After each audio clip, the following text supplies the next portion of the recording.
Welcome to Nerd Heaven. I'm Adam David Collins, the author of Jewel of the Stars, and I am a nerd.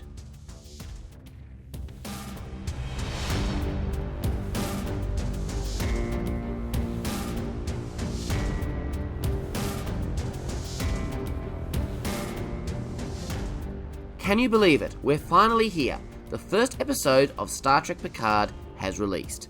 It's out in the wild, and we've seen it. I'll admit, I kinda found it hard to concentrate on work yesterday, knowing that it was available and just waiting for me to watch it. But I muddled through somehow. So today, we're talking about Remembrance, the first episode of Star Trek Picard. The description on IMDb is, at the end of the 24th century, and 14 years after his retirement from Starfleet, Jean-Luc Picard is living a quiet life on his vineyard, Chateau Picard, when he is sought out by a mysterious young woman, Daj, in need of his help.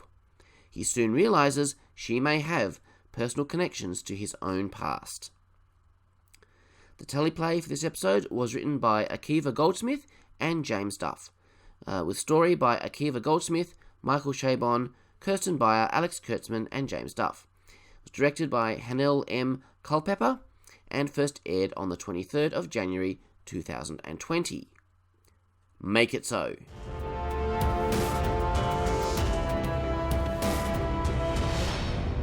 Before I go deep into this episode, I thought I'd share a few spoiler-free thoughts. I loved this episode.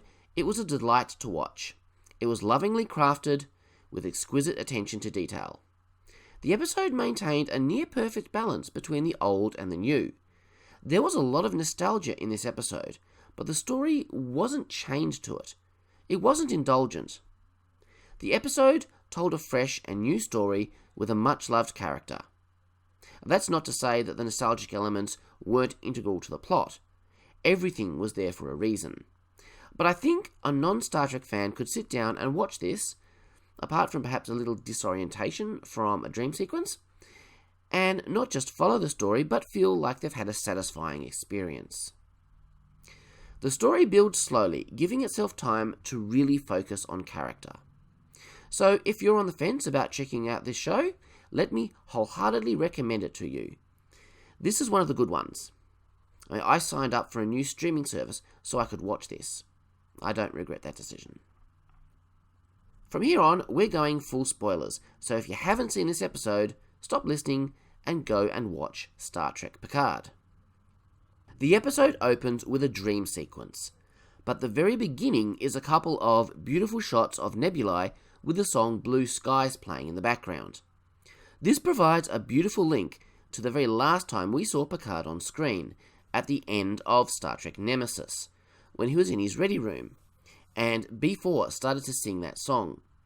It's also very emotionally evocative of Data, because he sang that song at Riker and Troy's wedding. But to Picard, that song represents the hope that maybe a part of Data survived in B4. A hope that he desperately wants to be true. And then we see the Enterprise D in all her glory. And she looks beautiful. This dream sequence is all a bit messed up, which is exactly how dreams are. Picard and Data are on the Enterprise D, but Data is in his Enterprise E uniform. Picard is old and wearing civilian clothing. And then suddenly, they're not in a nebula, they're in orbit of Mars. Picard was an admiral in command of the Verity when Mars was attacked. I'm sure you've had dreams like this. I know I have. This is probably the most realistic dream sequence I've ever seen in a movie or TV show. I kind of wish these scenes had not been spoiled in the trailer. I would have wet myself if I hadn't have known they were coming. I imagine the conversation Picard has with Data about his tell was probably a real conversation they had at some point. Or perhaps Picard did notice Data's tell, but he never spoke about it. We can't really know. But dreams do pull on real stuff from our lives. And then we're in the present, meeting number one, who we've all fallen in love with from the trailers, right? Looking at Picard during the TNG era, I never really saw him as a pet person. But now, living his retirement on Earth, I can see it. His whole life, Picard has been surrounded by people that depend on him. Now he's alone, and only his 2 Romulan friends for company. It makes sense to me that he would want a pet. I know the choice of a pit bull was due to Patrick Stewart's passion for the breed, but it works for me, and people mellow as they get older. It's a thrill to be back here at the Picard Vineyard. It brings back memories of the episode's family and all good things. Then we switch to Boston, which looks pretty cool. Did you notice that big glowing Ferengi symbol on one of the high-rises? I did when I paused. That's cool. Of course the Ferengi would have a business presence on Earth. By the way, 99% of this episode is set on Earth. It's rare that we really get a good look at 24th century Earth, and I'm loving it. Yes, I want to get out into space, but I do enjoy seeing the beauty of Earth in Star Trek's future. I always have. And we get to see it so rarely. So we're introduced to Dahj for the first time. She's at the high point of her life. She's just been accepted into the Daystrom Institute, and she's very much in love with her boyfriend. You know that happiness isn't going to hang around for long, right? By the way, we get a few instances in this episode of 21st century colloquialisms. Dahj actually calls her boyfriend dude. And then later he says, "That's pretty cool." This feels really out of place in the 24th century. But at the same time, it lends a sense of realism. So I think I can accept it. But maybe dude is just a little step too far for me. Then the masked figures beam in and kill the boyfriend. This scene feels genuinely dangerous. I'm feeling the same fear that Dahj is feeling. The music, the editing, the acting, it all just feels thrilling. Compare this to action scenes on The Next Generation, and they become laughable. This show is much more sci-fi drama than sci-fi action. But when the need arises, they do action, and they do it well. This scene is a little disorienting. Dahj is very much the point of view character here. She doesn't know what's going on, and we experience that through her eyes. And we're just as shocked as she is when she suddenly goes all Terminator and kills the intruders. The emotional realism when she runs to her boyfriend's dead body is perfect. And again, much better than what we saw in most of TNG. Now we have a brand new opening credit sequence to talk about. I'd heard this described as rather James Bondish, which isn't a bad descriptor, but I'd just say it feels very much like the opening credits of a modern TV show. Very artistic, lots of images representing different things. The sky cracks into pieces at the start, and then those pieces fill in a hole in Picard's face at the end, like a jigsaw puzzle. I'm not sure what that is meant to be symbolic of, but it does feel very symbolic. I think a lot of what we're seeing will make more sense as the season goes on, but it all looks great. They've followed the same kind of mould as Star Trek Discovery, in that all the guest star, written by, all that kind of stuff, all those credits that you traditionally see after the credits, overlaid on the story, are in the title sequence, so there are no words on the story itself. The music is very sedate, fitting for the show, I think. Not very memorable melodically, which again is kind of modern. It takes a while to develop an affinity for these modern themes. I feel it certainly doesn't move me like the theme from The Crown, for instance, but it's nice music. I'll report back on this as the show goes on. And just as Discovery gave us a nod to the TOS theme at the end, this music gives a nod to the TNG theme at the end. And also notice that rather than the traditional based upon Star Trek created by Gene Roddenberry, it says based upon Star Trek The Next Generation created by Gene Roddenberry. This is a nice touch, showing us that they really are all in for the particular Star Trek that made me a hardcore fan. I like the location they used for Chateau Picard. It's not the same location that we've seen before, but it's beautiful and it works. And then Picard speaks French to Number One in a rather cute scene that shows Number One is just like our cat. He loves to hunt birds and try to bring them into the house. It's nice to finally hear Picard speak French. I enjoyed that touch. So we meet Laris and Saban, two Romulans that live and work at Chateau Picard.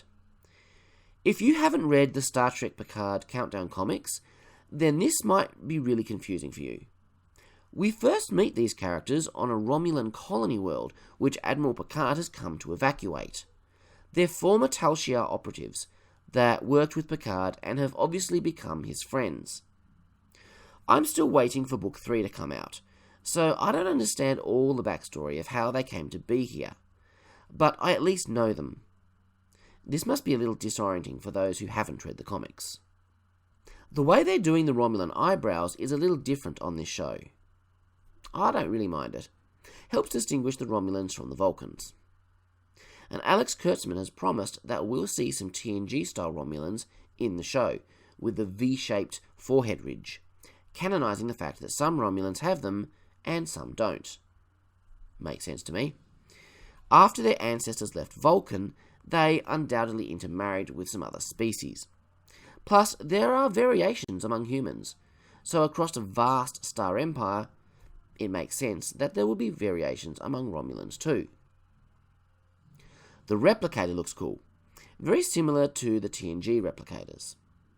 The effect suggests that the object is being built up molecule by molecule, like an advanced 3D printer. It doesn't quite fit with the established understanding of how replicators work, which is more akin to transporter technology, but it looks cool. Maybe they found that this is a more efficient way of doing it. And notice that the computer interfaces on the show are very reminiscent of the LCARS ocudograms used in the Berman era. The sound effects too. The aesthetic of this show all feels like a logical extrapolation of the Berman era 20 years on. Replicators, transporters, shuttles. And we learn that Picard is now having his Earl Grey decaffeinated. Interesting. As I understand, people often sleep less as they get older. Either that or they sleep all the time. But I can imagine that as a 94-year-old, yes, that's Picard's age, he may have found reason to adjust his favourite beverage slightly. I love how Laris mothers Picard. Very amusing. The TV interview is an effective way to get out quite a lot of exposition in a dramatic way. This show is introducing us to a brand new era in the Star Trek universe, and we've got quite a lot to catch up on. The interview scene pulls double duty, getting this information across, but also showing a lot of Picard's character. Very nicely done. I loved the little images of Picard from the past, 2 from the TV series and 2 from the movies. And we learn that since retirement, Picard has been writing history books. He left his day job to become an author. A man after my own heart. This brings us to the supernova that destroyed Romulus, which of course connects us to the narrative of J.J. Abrams' Star Trek 2009 movie, co-written by Alex Kurtzman. We've already known that this event took place in the original Prime timeline, in which TOS, TNG, DS9 and Voyager all took place. When Nero and Spock were pulled into the singularity and thrust back into the 23rd century, they created the new timeline in which those Kelvin movies are set. But now we get to see the ongoing consequences that event had on the Prime timeline, which I think is really cool. That was a massive event. Liken it to 9/11, but even that falls short. We learn that when it happened, some in the Federation opposed helping the Romulans, feeling the resources of the Federation could be put to better use than helping a former enemy. Now this is really interesting. I'll be honest, I have a hard time buying that.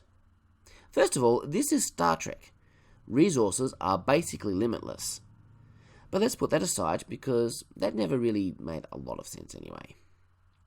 We're talking about the potential extinction of an entire sentient species. This is the Federation, do-gooders of the galaxy, and I don't mean that with derision. The Federation is a very moral organisation which values compassion and peace.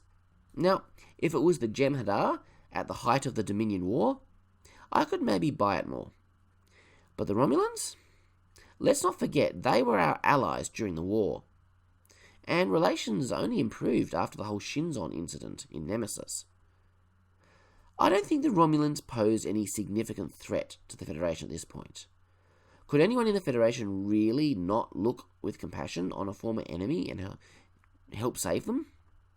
Of course, in the real world, people have many different opinions on issues, so again, this adds a greater sense of realism to the Star Trek universe.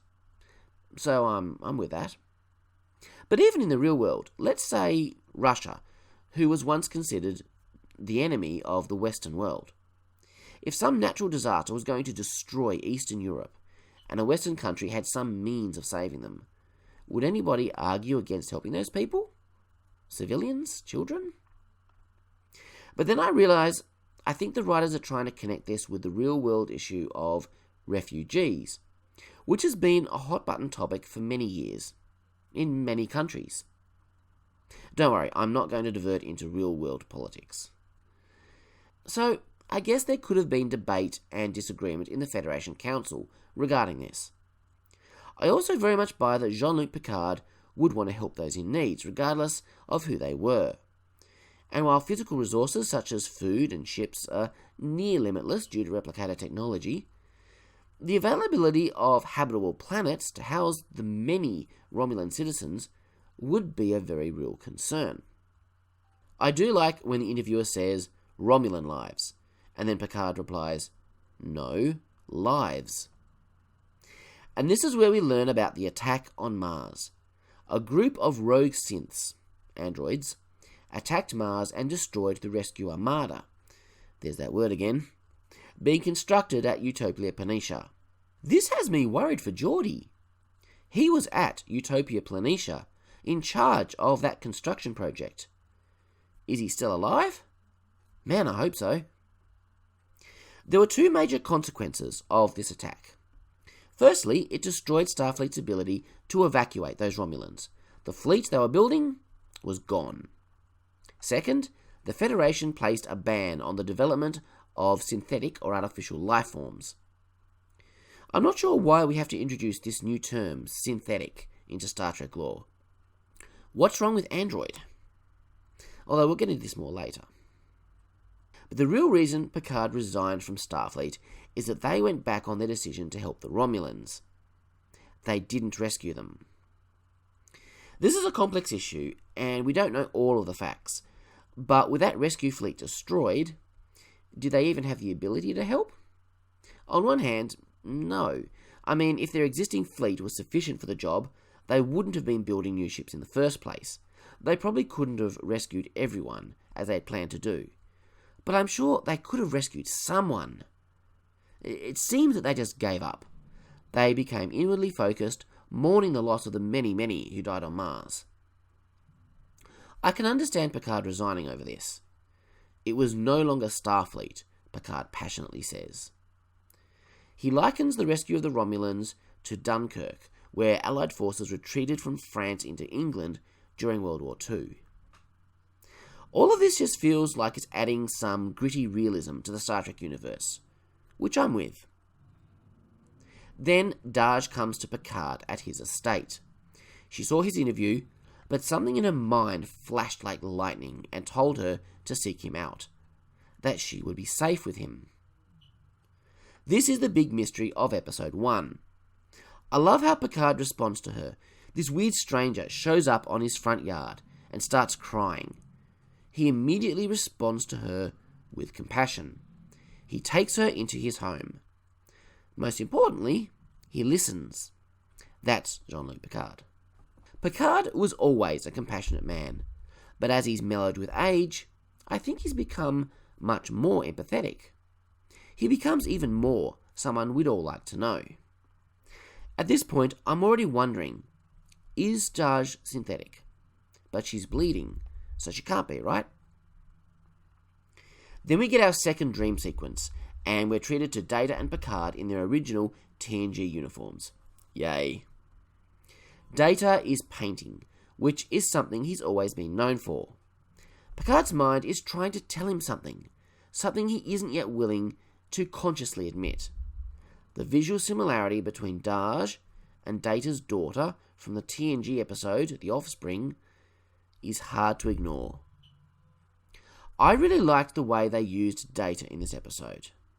My theory was always that Data was a hallucination, a sign of Picard's developing Irumodic syndrome. And I'm still not completely discounting that as a possibility for the future, but his appearances here have all been in dreams. It has been done in a way that feels natural to me. So Picard goes off to the Starfleet archives to investigate, and as we get our first real hint of Star Trekkiness, or at least Starfleetiness, we hear hints of the TNG theme, which of course is actually the theme from Star Trek the Motion Picture, and credited that way in the ending credits, by the way. I like the holographic index in the archives. Given the prevalence of holographic technology in the 24th century, it makes perfect sense to me that an archive would have a holographic librarian. This is the scene that fans have been waiting for. From the moment we first hear that door whoosh sound, the show allows us to really dwell, for a moment, in unadulterated nostalgia, but in a way that again feels completely natural. And if you are new to Star Trek, you just think, okay, this is just some old things of Picard's. But to us, every item in this room holds meaning, brings back memories. We see his old model of the Stargazer from his ready room on the Enterprise, a Klingon Batleth and Duck Targ. And notice, these are the original designs, not the redesigns from Discovery, which I suppose were simply 23rd century equivalents. We also see the book that was displayed in his ready room. Shakespeare? Probably. There's a model of the Enterprise E, the Captain Picard Day banner, and models of the Captain's Yacht and the Enterprise D. What else did you spot? So the reason Picard came here was to see a painting that Data gave him. It looks like Dahj. Data titled it Daughter. So this was a painting of Lal? Dahj calls her mum, further confirming that she is human. But when her mum tells her to go back to Picard, even though Dahj never mentioned it, we have doubts again. Who and what is this girl? The floating holographic interface doesn't look very TNG, but I'm cool with that. Remember, back in the Deep Space Nine episode, The Visitor, which was set somewhere around this time, Bashir remarks to Dax about how he doesn't know how they managed using 2D interfaces. This is a natural progression of 24th century technology.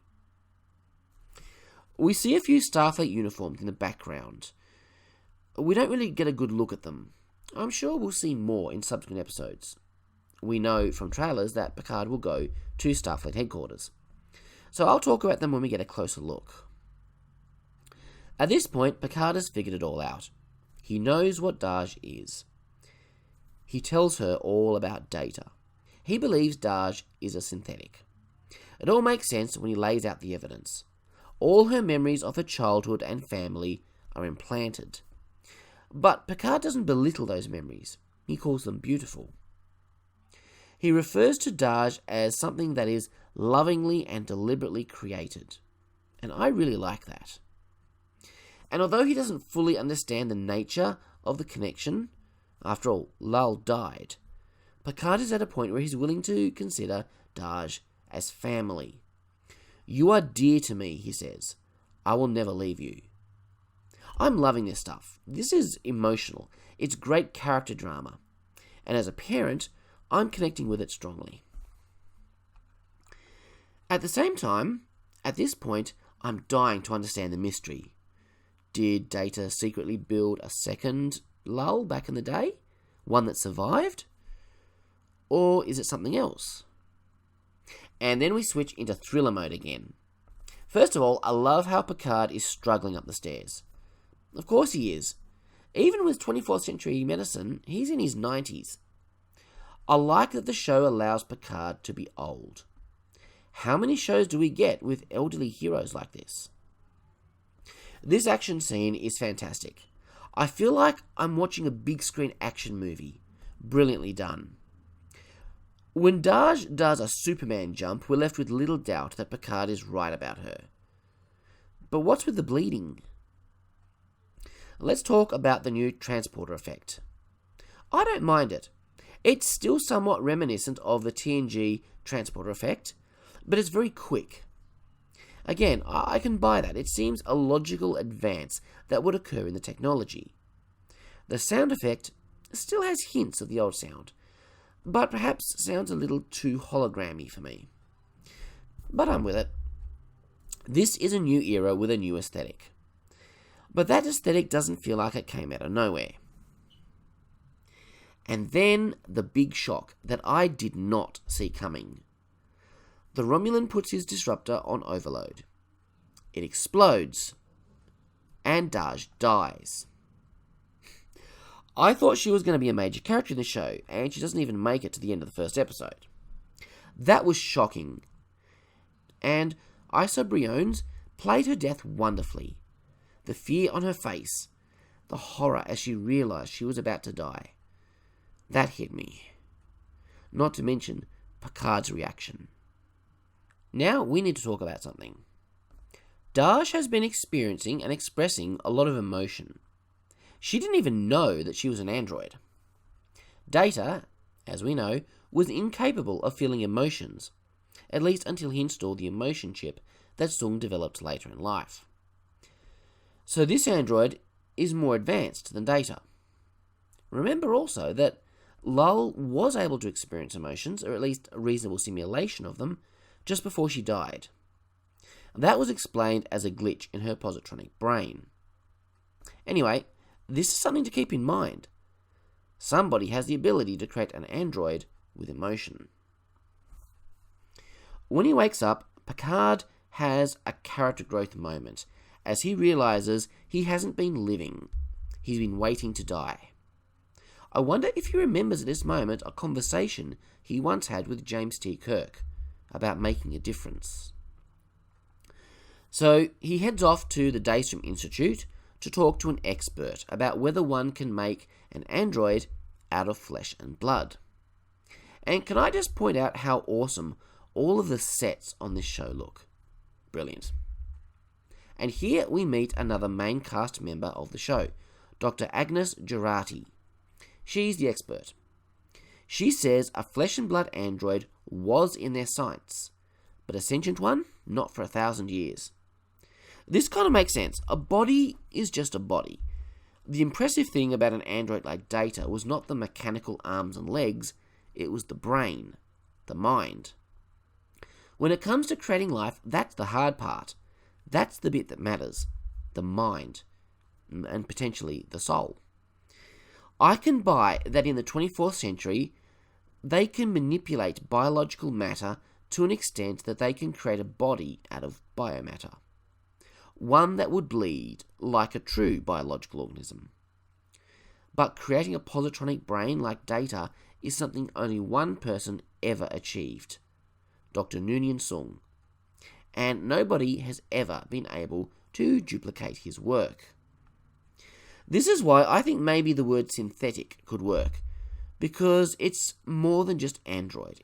It's talking about synthetically created biological organisms with robotic brains.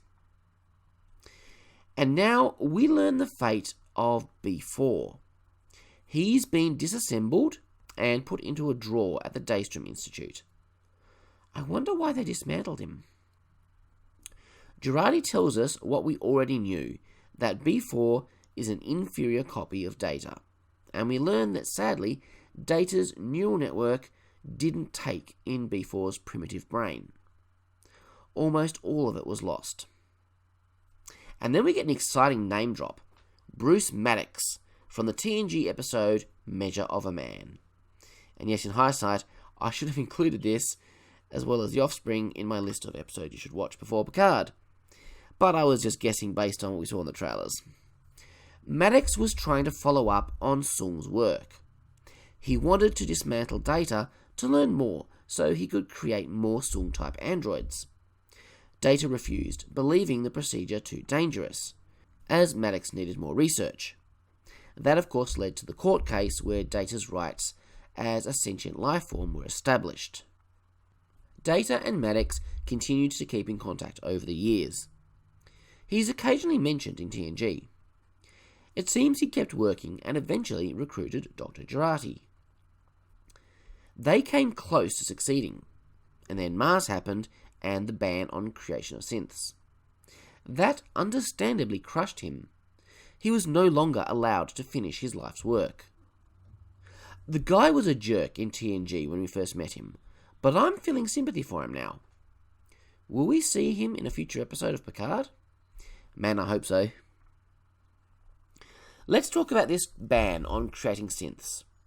As I understand, we're not talking about taking away anything from synths that already exist. We're talking about making it illegal to create more. Was this an overreaction? Possibly. Picard certainly thinks so.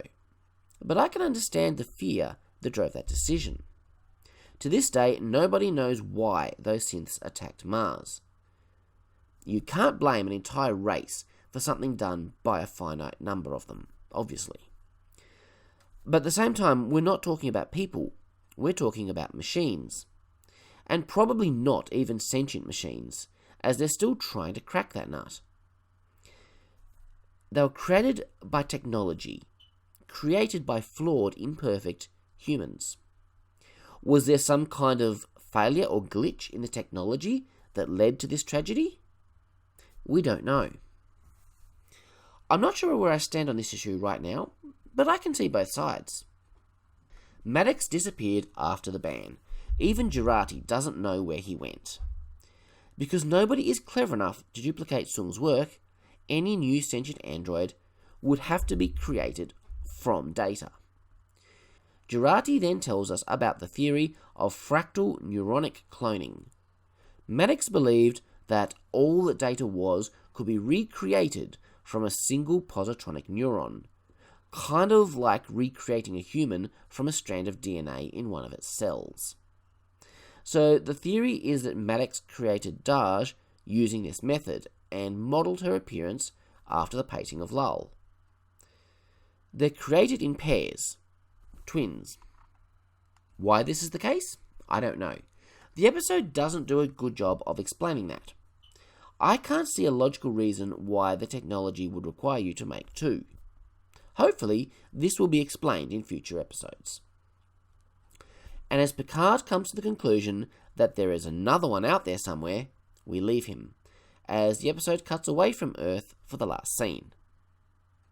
But now it seems Picard has a goal, a mission. This will guide us logically into the plot of episode 2, and perhaps the entire season.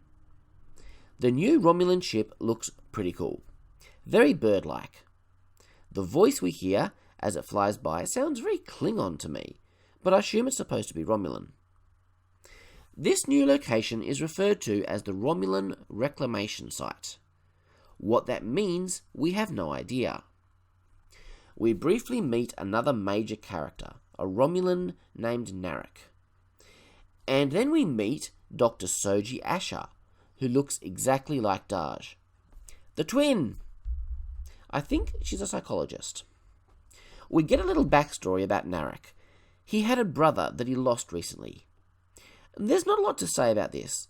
We don't know what part his character will play in the show. It's essentially just a cameo. And that brings me to something about this show.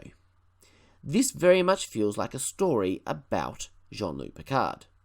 There are other characters around him, of course, and they're important, but this is much less an ensemble show than any other Star Trek. Most of the cast we haven't even met yet.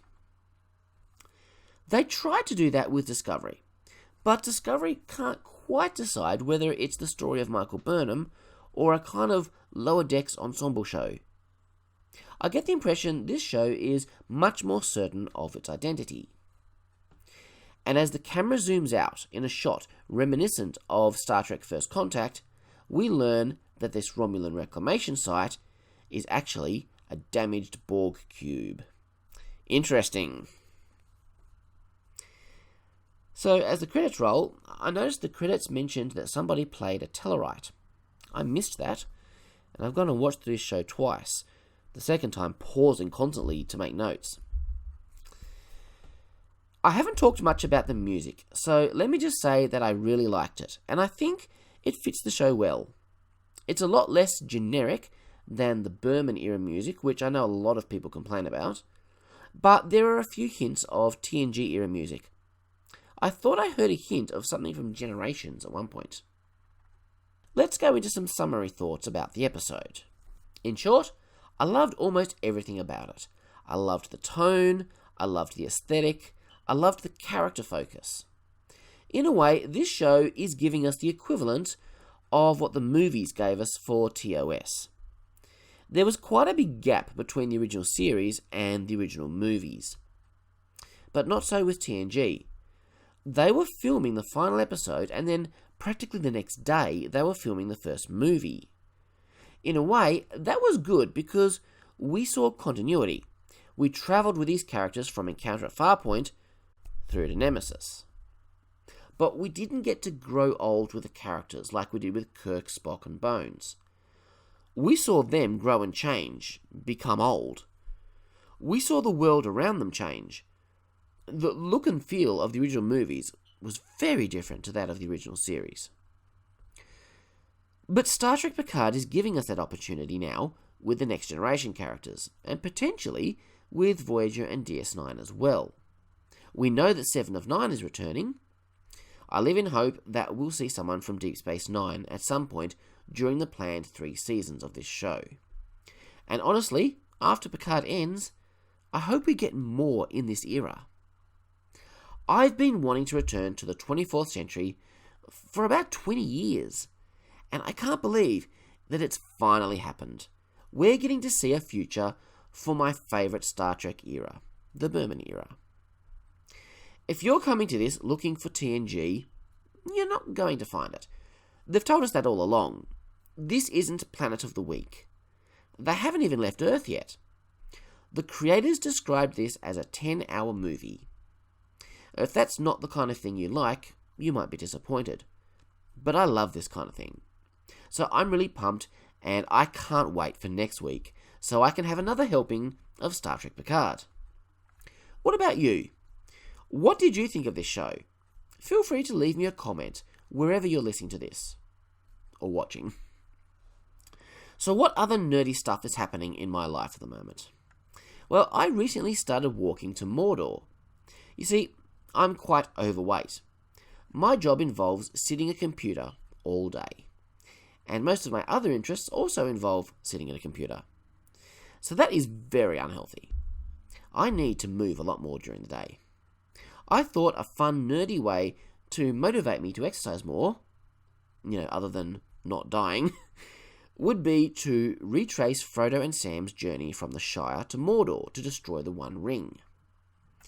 I've got the Walk to Mordor app on my phone, which has all the distances calculated, with various milestones along the way from the story. Whenever I go for a walk, I log the distance, and it tells me how far I have to go. I started at Bag End, and I've just passed through Tookland. In another 35 kilometres, I'll have an encounter with a Black Rider. You remember that scene in the movie where they hid under the log with a Black Rider looming over them? It was terrifying. That is in my future. Anyway, it seems to be working. I'm finding myself wanting to go for walks. And as I do, I imagine myself on an epic quest through fantastical countryside. The imagination is a powerful thing, and it's interesting the tricks that you can play on your own brain. I'll keep you up to date on my progress through Middle-earth in future podcasts. But for now, I'm going to say goodbye until next time, when we meet with our friend Jean-Luc Picard once again. Have a great week, live long and prosper. Make it so.